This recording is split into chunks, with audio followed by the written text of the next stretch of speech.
ആലപ്പുഴ ചേർത്തലയിലെ തിരോധാന കേസുകളിൽ പ്രതി സെബാസ്റ്റ്യനുമായി ഇന്നും തെളിവെടുപ്പ്. കോട്ടയം, ആലപ്പുഴ ജില്ലകളിലെ വിവിധ സ്ഥലങ്ങളിൽ പ്രതിയെ എത്തിക്കും.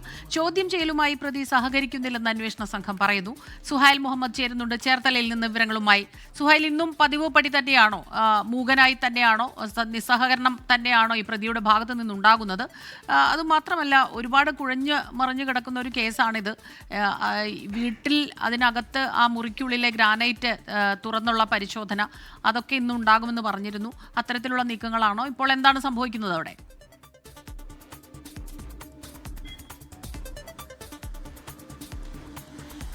നിസ്സഹകരണമാണ് സെബാസ്റ്റ്യന്റെ പ്രധാനപ്പെട്ട എടുത്തു പറയേണ്ട സവിശേഷത. എങ്ങനെ ചോദിച്ചാലും, തലങ്ങും വിലങ്ങും ചോദിച്ചാലും, തെളിവുകൾ ആധാരമാക്കി ചോദിച്ചാലും ഒന്നെങ്കിൽ മൗനത്തിലായിരിക്കും, അല്ലെങ്കിൽ ചിരിയായിരിക്കും. അതിനപ്പുറത്തേക്ക് ഒരു വാക്ക് ഇതുവരെ സെബാസ്റ്റ്യൻ ഉരുവിട്ടിട്ടില്ല എന്നാണ് നമ്മൾ മനസ്സിലാക്കുന്നത്. ഇത് തന്നെയാണ് ക്രൈംബ്രാഞ്ചിനെ പ്രതിസന്ധിയിലാക്കുന്നത്. ഇന്നലത്തേതുപോലെ ഇന്ന് ആ പള്ളിപ്പുറത്തെ വീട്ടിൽ പരിശോധനയില്ല.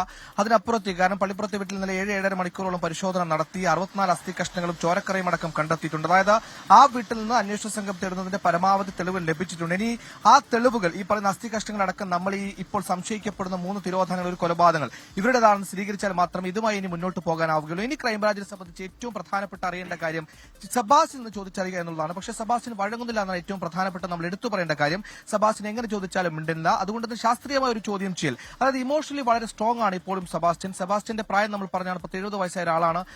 നമ്മൾ ഈ പറഞ്ഞ ക്രോണോളജിക്കൽ ഓർഡർ നോക്കാൻ 2006 മുതൽ 2024 വരെയുള്ള കാലയളവിലെ കുറ്റകൃത്യങ്ങളാണ്.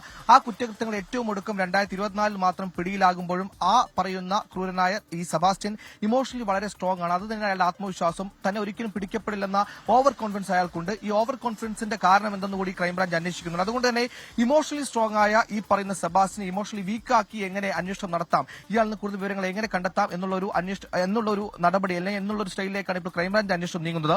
ഇപ്പോൾ പറഞ്ഞതുപോലെ തന്നെ കോട്ടയത്തെ ക്രൈംബ്രാഞ്ച് കസ്റ്റഡിയിൽ തന്നെയാണ് സെബാസ്റ്റ്യൻ ഉള്ളത്. കോട്ടയത്ത് സെബാസ്റ്റ്യൻ ഒരു ഫോൺ എവിടെയോ ഡംപ് ചെയ്തിട്ടുണ്ട്, കുഴിച്ചിട്ടുണ്ടെന്ന അറിവ് ക്രൈംബ്രാഞ്ചിനുണ്ട്. ഈ ഫോൺ അടക്കം കണ്ടെത്താനുള്ള നടപടിക്രമങ്ങളിലേക്ക് ഇന്ന് കടക്കും. അതിനുമപ്പുറത്തേക്ക് ഇനി വളരെ ചുരുങ്ങിയ, അതായത് 2 ദിവസം കൂടി സെബാസ്റ്റ്യനെ ഈ പറഞ്ഞതുപോലെ ജൈനമ തിരോധാന കേസുമായി ബന്ധപ്പെട്ട് കോട്ടയം ക്രൈംബ്രാഞ്ചിന്റെ കസ്റ്റഡിയിലെടുത്തത്. ഈ കസ്റ്റഡി പൂർത്തിയാക്കാൻ 2 ദിവസം മാത്രമാണ് ബാക്കിയുള്ളത്. ഈ 2 ദിവസം കൊണ്ട് പരമാവധി സ്ഥലങ്ങളിൽ എത്തിച്ച് അവിടെ തെളിവെടുപ്പ് പൂർത്തിയാക്കാനും പരമാവധി ചോദ്യങ്ങൾ ചോദിച്ചറിയാനുമാണ് ക്രൈംബ്രാഞ്ചിന്റെ നീക്കം. ഇനി അങ്ങോട്ട് ക്രൈംബ്രാഞ്ചിന്റെ കസ്റ്റഡി കാലാവധി കഴിഞ്ഞ് കോടതിയിൽ റിമാൻഡ് ചെയ്ത് കഴിഞ്ഞാൽ പിന്നീട് ഈ പറയുന്ന ആലപ്പുഴ തിരോധാന കേസുമായി ബന്ധപ്പെട്ട് വീണ്ടും കസ്റ്റഡിയിൽ വാങ്ങാൻ തന്നെയാണ് ക്രൈംബ്രാഞ്ചിന്റെ തീരുമാനം. പക്ഷേ ഇതിനൊക്കെ ഏറ്റവും പ്രധാനപ്പെട്ട കാര്യം, അല്ലെങ്കിൽ ക്രൈംബ്രാഞ്ചിനെ കുഴക്കുന്ന കാര്യം, ഈ പറയുന്ന DNA പരിശോധനാ ഫലം വരണം. ഈ DNA പരിശോധനാ ഫലം നമ്മൾ ഈ പറയുന്നത് പോലെ ബിന്ദുവിന്റെയോ ഐശ്വര്യയോ സിന്ധുവിന്റെയോ ജൈനമ്മയുടേതാകണം, അല്ലെങ്കിൽ അത് വീണ്ടും കോംപ്ലിക്കേറ്റഡ് ആകും, വീണ്ടും സങ്കീർണമാകും. ഈ കണ്ടെത്തിയ അസ്ഥികൾ ആരെന്ന ചോദ്യങ്ങൾ വീണ്ടും ഉയരും. അതുകൊണ്ട് തന്നെ അന്വേഷണ സംഘത്തിന് മുമ്പിൽ ചെറിയ പ്രതിസന്ധിയായി വരുന്ന DNA പരിശോധനാ ഫലത്തിന്റെ വൈകലാണ്. അതുകൊണ്ട് തന്നെ വരുമെന്ന് നമ്മൾ പ്രതീക്ഷിക്കുന്നത്.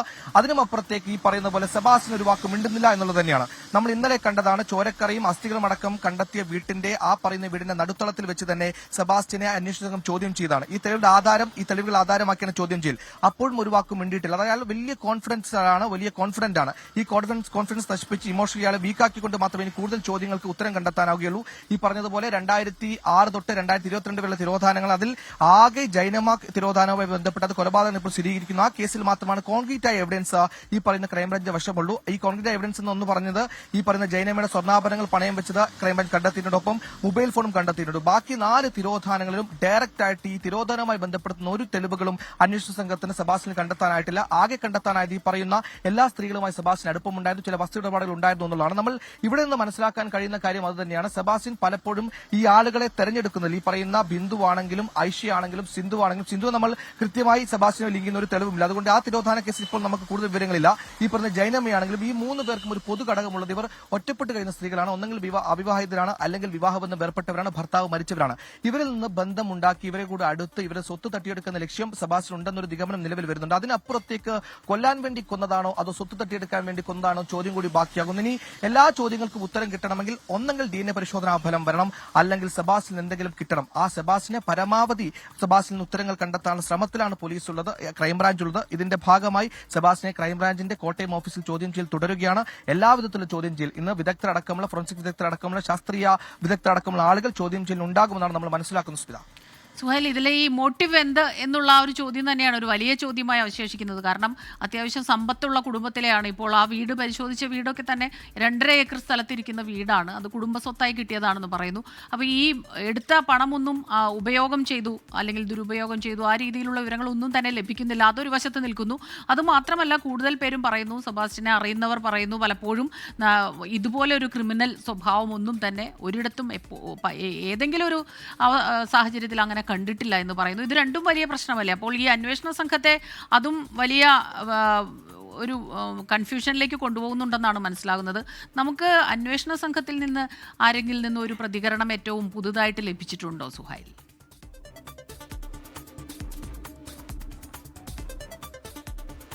അന്വേഷണ സംഘം ഇതിൽ കൂടുതൽ വിശദാംശങ്ങൾ നൽകുന്നില്ല. കാരണം അവർ അന്വേഷണത്തിന്റെ ഏകദേശം പ്രാഥമിക ഘട്ടത്തിലും ഒപ്പം കൂടുതൽ വിവരങ്ങൾ ശേഖരിച്ച് അനുമാനത്തിലേക്ക് എത്താൻ സമയമാകുന്നേ ഉള്ളൂ. നമ്മൾ പറഞ്ഞതുപോലെ സെബാസ്റ്റ്യൻ ചോദ്യങ്ങൾക്കൊന്നും കാര്യമായ ഉത്തരം നൽകുന്നില്ല. ഇനി നമ്മൾ സെബാസ്റ്റ്യൻ ഒരു കരിയർ ഗ്രാഫ് എടുത്ത് പരിശോധിച്ചു കഴിഞ്ഞാൽ 2000 തൊട്ട് 2010 വരെയുള്ള കാലയളവിൽ സെബാസ്റ്റ്യന്റെ പ്രധാന തൊഴിൽ എന്ന് പറയുന്നത് ബസ്സിലെ ക്ലീനർ ആയിരുന്നു. പിന്നീട് ചെറിയ ക്യാബ് ഡ്രൈവറായി മാറി. 2010 പെട്ടെന്ന് ഇത്തരത്തിൽ ദിവസവേതനത്തിൽ ഉപജീവനം നടത്തുന്ന സെബാസ്റ്റ്യൻ 2010 പെട്ടെന്നൊരു JCB മുതലാളിയാവുകയാണ്. 2011 ഭൂ ഉടമയാവുകയാണ്. ഈ 2011 വലിയ സമ്പന്നനാകുന്നതിന്റെ കാരണമെന്ന് നമ്മൾ ഇപ്പോൾ മനസ്സിലാക്കുന്നത് 2003 മുതൽ സെബാസ്റ്റ്യനുമായി പരിചയത്തിലുള്ള ഒന്നാമത്തെ തിരോധാനമായ ബിന്ദു തിരോധാനവുമായി ബന്ധപ്പെട്ട് ബിന്ദുവിന്റെ എറണാകുളം നഗരത്തിലെ ഏറ്റവും വിലപിടിപ്പുള്ള ഒരു വസ്തു അത് സെബാസ്റ്റ്യന്റെ പേരിലേക്ക് കൈമാറ്റം ചെയ്തിരുന്നു. ഈ സെബാസ്റ്റ്യന്റെ പേരിലേക്ക് കൈമാറ്റം ചെയ്തു എന്ന് പറയുമ്പോൾ ബിന്ദു നേരിട്ടെത്തി കൈമാറ്റം ചെയ്തു കൊടുത്തതല്ല, ബിന്ദുവിന് പകരം വേറൊരാളാണ് അവിടെ എത്തിയിരിക്കുന്നത്. അതായത് 2011 മുതൽ ബിന്ദുവിനെ കാണാനില്ല എന്ന് നമുക്ക് നിഗമനത്തിൽ എത്തേണ്ടി വരും. ഈ 2011 മുതൽ കാണാതാകുന്ന ബിന്ദു 2017 മാത്രമാണ് പോലീസ് കേസാകുന്നത്. ഇതിന് കാരണം 2017 സെബാസ്റ്റ്യന്റെ പേരിലേക്ക് മാറ്റിയ സ്വത്ത് സെബാസ്റ്റ്യൻ മറ്റൊരാൾക്ക് വിൽക്കാൻ ശ്രമിക്കുന്നു. ഈ വിൽക്കാൻ ശ്രമിക്കുന്ന കാര്യം ഈ ബിന്ദുവിന്റെ സഹോദരൻ അറിഞ്ഞതോടുകൂടിയാണ് സഹോദരന്റെ തിരോധാനവുമായി ബന്ധപ്പെട്ട് ആദ്യത്തെ പരാതി നൽകുന്നത്. 2017 വരെ സെബാസ്റ്റ്യൻ ഈ പറഞ്ഞതുപോലെ നാട്ടിലെ നല്ല ഉണ്ണിയായിരുന്നു, അല്ലെങ്കിൽ നല്ല സ്വഭാവമുള്ള ഒരു വ്യക്തിയായിരുന്നു. 2017 ചരിത്രത്തിൽ ആദ്യമായി ഈ പറയുന്ന സെബാസ്റ്റ്യന്റെ പേരിൽ ഒരു FIR വരുന്നു. ഒരു തിരോധാന കേസിൽ സംശയമുള്ളിലാകുന്നു. ഇതോടുകൂടി ഇയാൾ നാടുമായുള്ള ബന്ധം ഉപേക്ഷിച്ച് കോട്ടയത്തെ ഏറ്റുമാനൂരിലെ ഭാര്യ വീടുമായി ബന്ധപ്പെട്ടാണ് ജീവിച്ചു പോകുന്നത്. അതായത് 2017 വരെ ഈ പള്ളിപ്പുറത്ത് സജീവമായിരുന്ന സെബാസ്റ്റ്യനെ പിന്നീട് പള്ളിപ്പുറത്ത് അത്ര സജീവമായി കണ്ടിട്ടില്ല. വീട് അവിടെ ഉണ്ടായിരുന്നെങ്കിലും പിന്നീട് ഈ കേസിൽ അന്വേഷണം വളരെ വേഗത്തിലേക്ക് മുന്നോട്ട് പോയി. അപ്പോഴും തെളിവ് ലഭിച്ചില്ല. 2024 ഇപ്പോൾ ജൈനമ തിരോധാനവുമായി ബന്ധപ്പെട്ട് കൊലക്കേസ് സ്ഥിരീകരിച്ച കേസിൽ അന്വേഷണത്തിന് ഇറങ്ങിയപ്പോഴാണ് വീണ്ടും ഈ പറയുന്ന ബിന്ദു തിരോധാന കേസുകളിൽ കൂടി ക്രൈംബ്രാഞ്ച് അന്വേഷണം നീങ്ങുന്ന.